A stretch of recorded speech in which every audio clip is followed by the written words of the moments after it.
All right, so hello. My name is Harrison Perrin, and this is my presentation on the at risk population of substance abuse and addiction.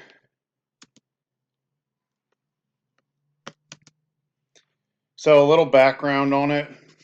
Substance use disorder, as defined by the American Psychiatric Association, is a problematic pattern of using alcohol or another substance that results in impairment in daily life or noticeable distress. So impairment is just um, anything that breaks up normal life. It doesn't just necessarily mean like impairment of driving a vehicle uh, and distress in any part of life. So to be diagnosed with a substance use disorder, you have to meet two or more criteria in the DSM-5 for things that have been in the last year. And the severity of that is going to be determined by the number of criteria that a person meets. So 2 to 3 would equal mild. So in that case, alcohol use disorder, mild alcohol use disorder. 4 to 5 criteria met would be moderate. Um, and 6 or more would be severe.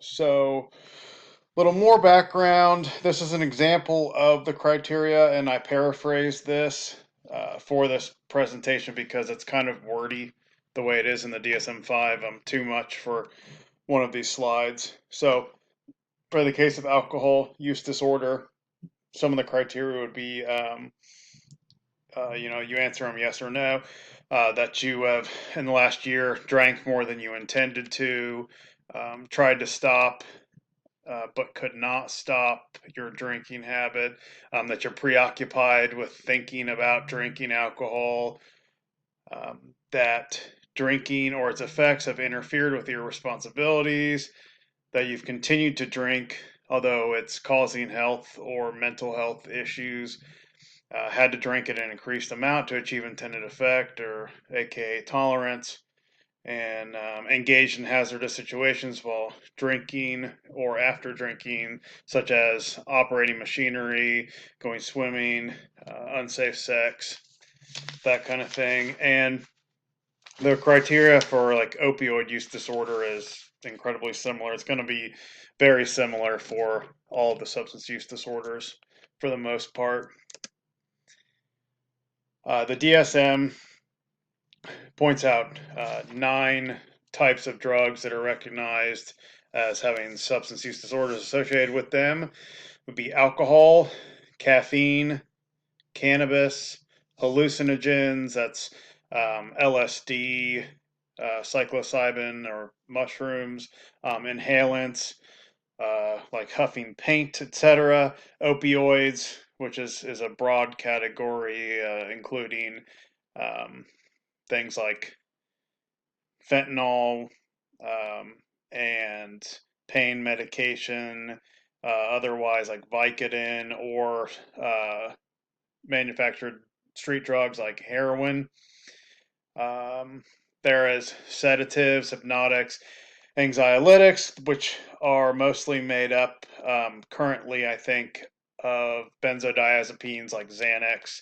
It's a popular one. Stimulants, a lot of ADHD medications, Ritalin, Adderall, or street drugs like methamphetamine and tobacco. Some of the demographics for this at risk group. The CDC statistics really only take into account people 12 years of age or older because those are the only people that answer the surveys. But any group is susceptible to fall into this, any age range, I mean. But the main age range, according to the statistics of the CDC, for heightened potential substance abuse is the age 18 to 25 range. And just some numbers here. Of those 12 years and older, so anybody in their surveys, 6.1% of the population of 12 years and older report heavy alcohol use, and 11.2% report using illicit drugs. And of those 18 to 34 years old, specifically, that's the biggest range, but really 18 to 25 is what we're talking about here. 9.6% report heavy alcohol use, which is up 3.5% from just the general population, and 24.2% report using illicit drugs, which is more than double of the overall population.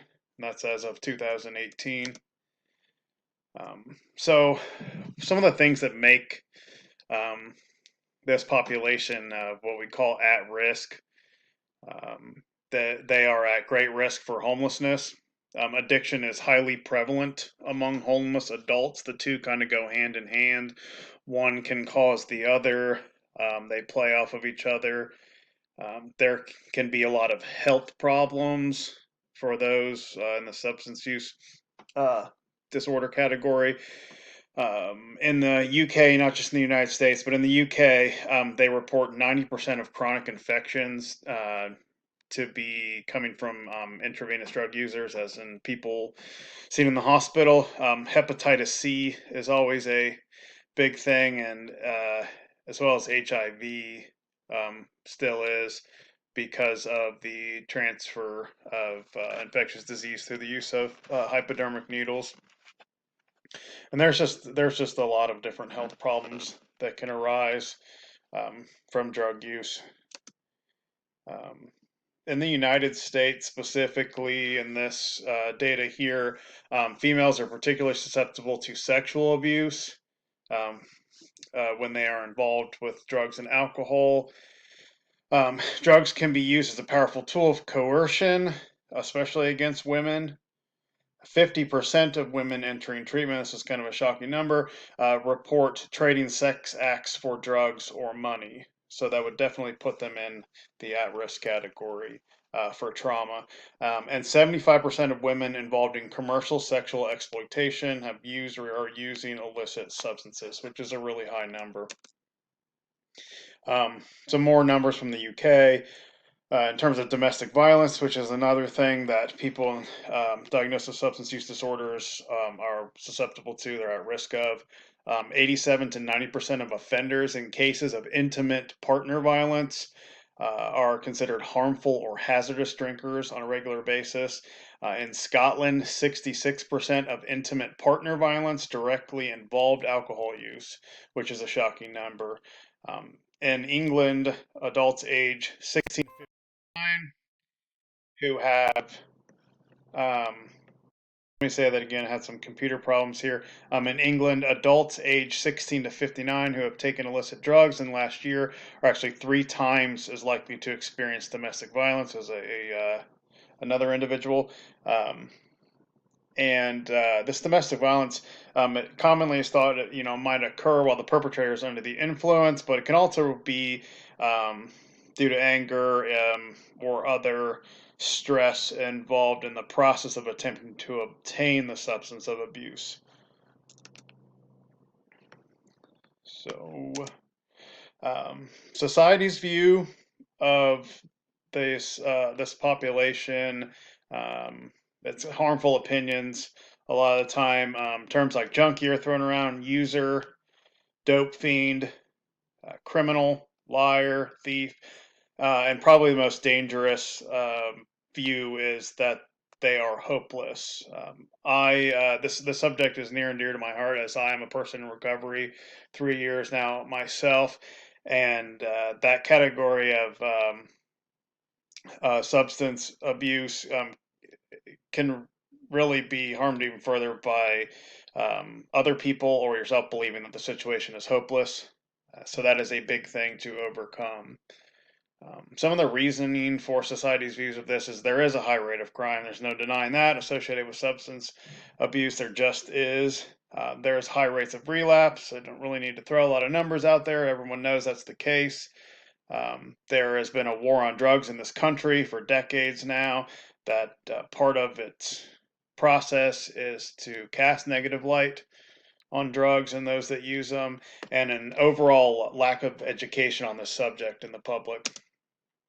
Some of the barriers that this group face are lack of trauma-informed care, and that goes back to the risk of domestic violence and sexual assault and things like that, and trauma that people in this population can go through, and then they go through treatment, and the treatment is not trauma informed, so they aren't taking that trauma into account, and it can make it a very complex situation. Personal motivation is a big barrier for people in addiction, and I can testify to that.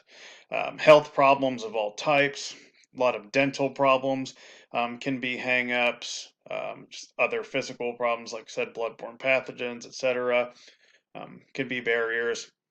Legal problems, of course, pending court cases, criminal activity, um, experiencing personal loss, that's back to that trauma, housing problems, the stigma associated with being diagnosed with a substance use disorder, the personal belief systems of those in addiction, and lack of documentation or identification. I work at a treatment center in Kentucky, and I run into that as a big problem all the time, as guys don't even have IDs.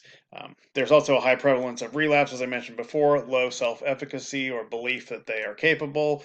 Um, Trauma, like I said, and loss of relationships, so they don't have a really big social structure to lean upon there. Specific needs of the population, detox and long-term treatment options, of course, which is not always easy to get into, especially in the current climate now with COVID.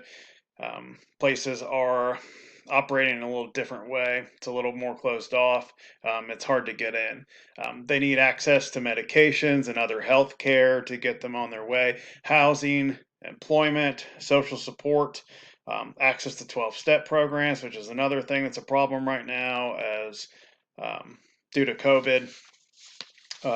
Meetings can be difficult to get to attend safely. They need education, and most of all, I think patience and care and love. So resiliency factors of this group, hardiness. So having a high level of hardiness or continued develop level of hardiness can protect health factors, can stimulate effective performance during stress. Um, People in the substance use diagnosis realm or have been diagnosed with substance use disorder, they have the ability to follow patterns.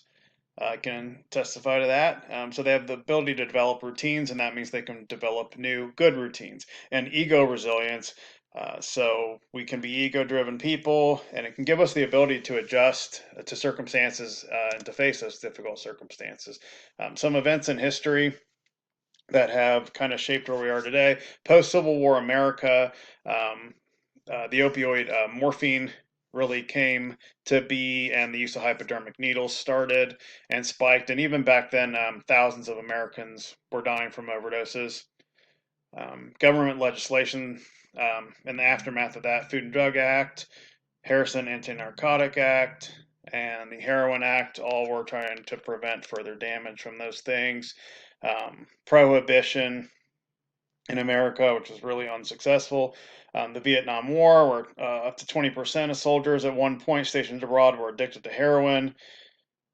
Of the American War on Drugs, as I mentioned before, the invention of oxycodone, which is actually the main drug in OxyContin, or the drug in OxyContin, and the FDA's approval of OxyContin in 1995, which was the beginning of the opioid epidemic here.